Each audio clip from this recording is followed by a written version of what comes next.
Hey guys, what is going on? And welcome back to another episode of Career Mode. This is episode number 34, and here's what's coming up in today's episode. This is the second of 4 London derbies in the month of January, taking on West Ham away from home. There is a bid for Alexsander Mitrovic. Question is, who wants him and how much for? To release David Neres down the right hand side, Glick takes him down, and that's an early foul, and that is also an early injury for David Neres. Now that's a worry.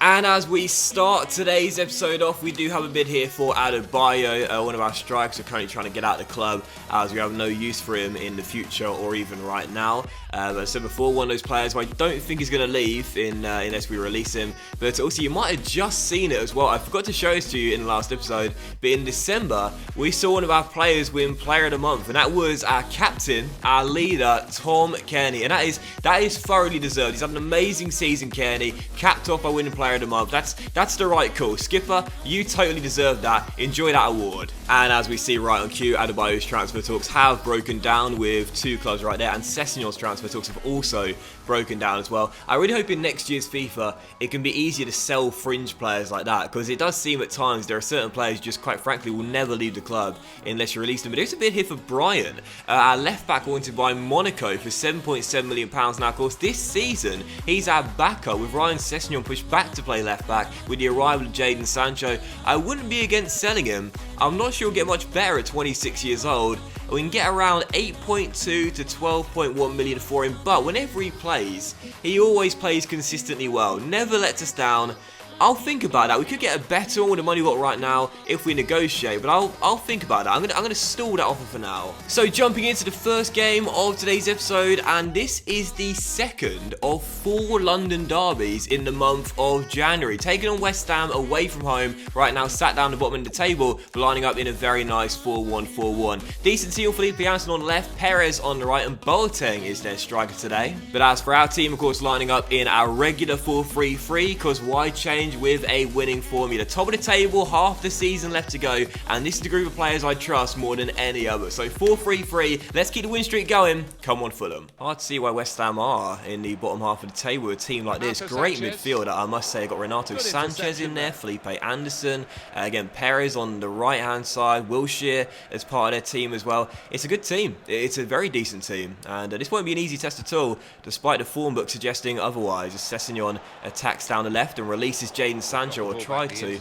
but does win an early throw. What I want to do is get an early chance and an early goal if we can, as Sander finds a bit of space to let fly from range over the bar, but that's what we want to see. First attempt recorded by us. This is going to be a tough game, this one. Already feeling it as Zobnin plays it through to Boateng. That's a nice little turn and cross. Fossey meant to have to beat Felipe Anderson to the ball, which he did, and we shall get the danger away, but haven't had the best of starts to the game despite recording the first chance. Let's try and get one here as Neres finds Balotelli through to Seri. Out wide is Jadon Sancho, and now Sancho to Seri, into Balotelli, and Balotelli to Sander.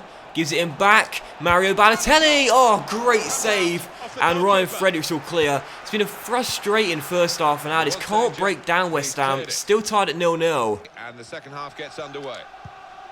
Oh, look at that from Cairney. Just effortless. I mean, it was sort of pointless really, but still looked quite nice, didn't it?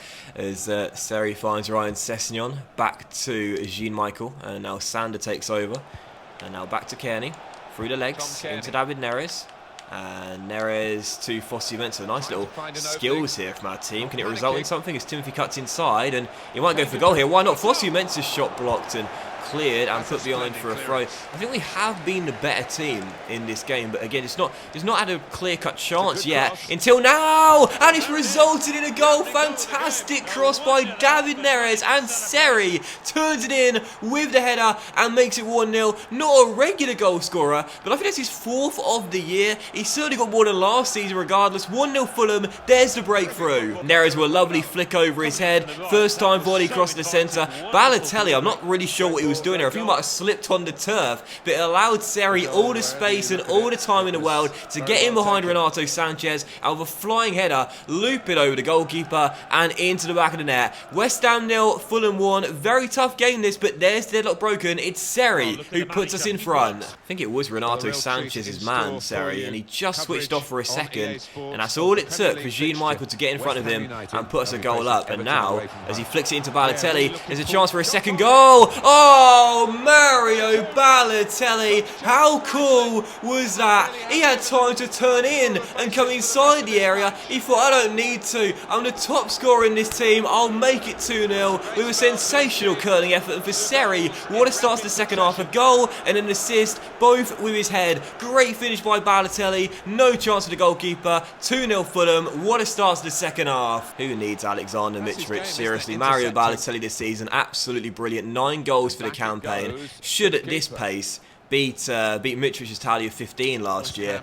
And let's not forget as well, Calvert-Lewin winning that game against Palace for us at the death in the FA Cup third round the last episode. He's been a great backup striker since we signed him. We couldn't live without Mitrovic. And as Neres turns on the style here, there's a chance for a third goal. He finds Fosu Mensah, who dinks one in. It's Tom Kearney. Oh, it should have been free. Skipper puts it wide.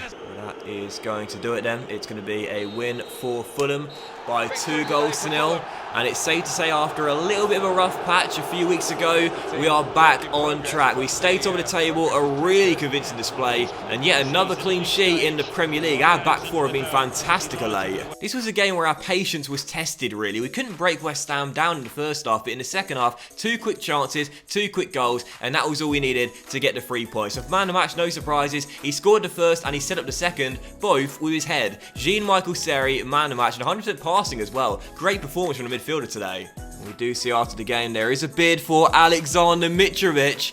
Question is, who wants him and how much for? So we'll remove that press conference email. There's a loan offer there for TV, our scout future star, who's not played much this season, if at all, really. I'll think about that for the time being. But the bid for Mitrovic comes from Benfica. And the Portuguese side want to take him for £21.2 million. I think we can get more than that. I definitely do. He's only scored 1 goal all season long, but don't forget, he's only 25 and 80 rated as well. We can get around 18.6 to 27.3 million. I think we can get around 24, 25 million. Let's negotiate and see what we can get. Valued at £16 million, so I don't think we're going to get around 27 million. The chief exec did suggest there, but I think we can get 26, around 25, 26 million. So we'll start off with the 26. I'm concerned they're going to walk straight out of negotiations, but I don't think they will. If they're willing to, if they're prepared to pay £21 million straight away, then they're pretty certain they want him, right? So 26 million for Mitrovic. Let's see what they say, and they say no, it's their final offer. Well, that's dampened my mood a little bit.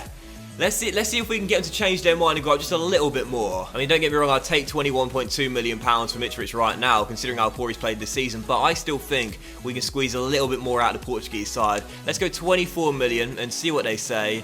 And they say, yeah, okay, so it wasn't their final offer, they were bluffing. 24 million for Alexander Mitrovic, that to us is a brilliant deal. Only 1 goal this season, that's a good sale. And whilst we're here, we might as well negotiate with Monaco as well regarding Brian. There is another left back who I wouldn't be against signing for this Fulham team. Right now playing in the Championship after getting relegated with Brighton last season after a move from Manchester United. I think you know who he is. But let's see what Monaco would be prepared to offer Brian. I'll take around 10 to 11 million for him. 7.7 million was their initial offer. I'm going to ask them for 11 million. If the deal falls through, let's go 11.5. If the deal falls through, I don't really mind because Brian's a really capable backup left back and he never lets us down when he's in the team. So 11.5 million, nope, okay, fair enough, you can leave. I don't mind, I'd rather keep him here anyway. Mitrovic is the only guy we're planning to sell in January, so Brian staying here is totally fine with me. There is another bid for Adebayo here. These bids keep coming in. You might notice I'm accepting some off camera, but it doesn't seem to matter what bid comes in. He rejects every single one, and he won't leave until his contract runs down. But there is some tournament prize money just being allocated to the club here, which means we have just found out our opponents for the FA Cup 4th round.